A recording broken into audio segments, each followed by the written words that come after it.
एक ऐसे जानवर के बच्चे जो जन्म के बाद अपने ही मां को खा जाते हैं। भारत का एकमात्र ऐसा रेलवे स्टेशन जो आधा गुजरात में और आधा महाराष्ट्र में है। फुटबॉल का मैच देखने गए लोगों को एक ऐसा अजब नजारा देखने को मिला जिसे देखकर सबके होश उड़ गए। तो ऐसा क्या देखा लोगों ने वहां पर, तो चलिए जानते हैं। दोस्तों, वीडियो काफी मजेदार होने वाला है, इसलिए वीडियो को अंत तक जरूर देखिए। फैक्ट नंबर 3, जिस मां ने अपने बच्चों को जन्म दिया वही बच्चे एक दिन अपनी मां को ही खा जाते हैं। ये सुनकर आपको किसी हॉरर फिल्म की कहानी लग सकती है, लेकिन ये किसी फिल्म की कहानी नहीं बल्कि बिच्छुओं की दुनिया में ऐसा व्यवहार कुछ प्रजातियों में देखने को मिलता है। बिच्छू के बच्चे पैदा होने के बाद कुछ समय तक अपनी मां की पीठ पर ही रहते हैं। इस दौरान मां उन्हें सुरक्षा देती है और उनके लिए बेहद जरूरी सहारा बनती है। लेकिन कुछ परिस्थितियों में जब बच्चों को पर्याप्त भोजन नहीं मिलता तो वे अपनी ही मां को भोजन के रूप में इस्तेमाल करते हैं। इस अजीब व्यवहार को वैज्ञानिक भाषा में मैट्रिफजी कहा जाता है, यानी अपनी ही मां को खाना। और सबसे हैरान करने वाली बात यह है कि कुछ मामलों में मां खुद भी अपने बच्चों को खा सकती है, खासकर जब उसके पास पर्याप्त भोजन न हो। यानी बिच्छुओं की दुनिया में मां और बच्चों का रिश्ता जितना अजीब है उतना ही खौफनाक भी। इस बात से ये पता चलता है कि प्रकृति हमें बार बार दिखाती है कि जंगल के नियम इंसानों की दुनिया से बिल्कुल अलग होते हैं।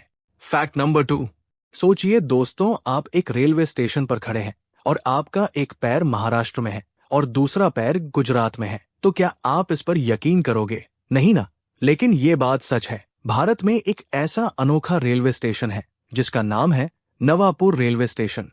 इसकी सबसे खास बात यह है कि इस स्टेशन का एक हिस्सा महाराष्ट्र में और दूसरा हिस्सा गुजरात में आता है। ये स्टेशन महाराष्ट्र और गुजरात की सीमा पर स्थित है। यहाँ प्लेटफॉर्म पर एक खास जगह ऐसी भी है जहाँ राज्य की सीमा को दर्शाया गया है। यानी अगर आप उस निशान के एक तरफ खड़े हैं तो आप महाराष्ट्र में हैं और दूसरी तरफ कदम रखते ही गुजरात में पहुंच जाते हैं। लेकिन कहानी यही खत्म नहीं होती। स्टेशन पर मौजूद कुछ सुविधाएं और रेलवे का संचालन भी इस सीमा की वजह से काफी दिलचस्प हो जाता है। अब थोड़ा सोचिए, एक ही रेलवे स्टेशन, एक ही प्लेटफॉर्म, लेकिन दो अलग अलग राज्य। ऐसा सिर्फ इंडिया में ही हो सकता है। भारत की भौगोलिक विविधता का ये एक ऐसा उदाहरण है जो आपको दुनिया के किसी भी कोने में देखने को नहीं मिलेगा। तो अगली बार जब आप ट्रेन से सफर करते समय इस स्टेशन से गुजरे तो इस नवापुर स्टेशन की लोकेशन जरूर याद रखिएगा, क्योंकि यहाँ ट्रेन से ज्यादा दिलचस्प खुद स्टेशन है। फैक्ट नंबर 1, सोचिए आप एक फुटबॉल मैच स्टेडियम में देख रहे हैं और अचानक मैदान पर इतना घना कोहरा छा जाता है कि आपको खिलाड़ियों को तो छोड़ो, पास बैठे इंसान भी दिखाई नहीं दे रहे हैं। और कुछ वक्त बाद जब कोहरा थम जाता है तो स्टेडियम में से सभी खिलाड़ी अचानक से गायब हो जाते हैं, सिर्फ गोलकीपर को छोड़कर। तो आपको कैसा लगेगा? अजीब लगेगा ना। कुछ ऐसा ही हुआ है इंग्लैंड में।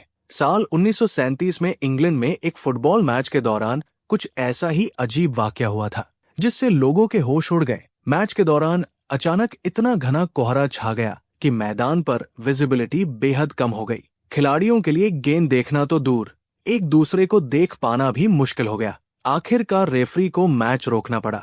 लेकिन कहानी का सबसे मजेदार हिस्सा इसके बाद शुरू हुआ। बताया जाता है कि टीम का गोलकीपर जॉर्ज सैडलर मैदान पर ही खड़ा रहा। उसे पता ही नहीं चला कि मैच रोक दिया गया है। वो लगभग 15 मिनट तक गोलपोस्ट के पास खड़ा रहा क्योंकि उसे लगा कि खेल अभी भी चल रहा है। कुछ देर बाद जब उसे पता चला कि मैच तो काफी पहले ही रोक दिया गया था, तब जाकर वो मैदान से बाहर आया। इस घटना ने दिखा दिया कि उस समय फुटबॉल खेलना सिर्फ खिलाड़ियों की फिटनेस का नहीं बल्कि मौसम से लड़ने का भी खेल था। और सबसे मजेदार बात, आज अगर किसी मैच में ऐसा कोहरा पड़े तो खिलाड़ी तो दूर, कैमरे भी शायद काम करना बंद कर दें। अब आप थोड़ा सोचिए, अगर आप उस गोलकीपर की जगह होते और 15 मिनट तक अकेले मैदान में खड़े रहते तो क्या आपका पोपट हो जाता? इसका जवाब कमेंट में जरूर देना। और ऐसे ही अनोखे और मजेदार हिस्टोरिकल फैक्ट्स के लिए चैनल को सब्सक्राइब करना मत भूलना।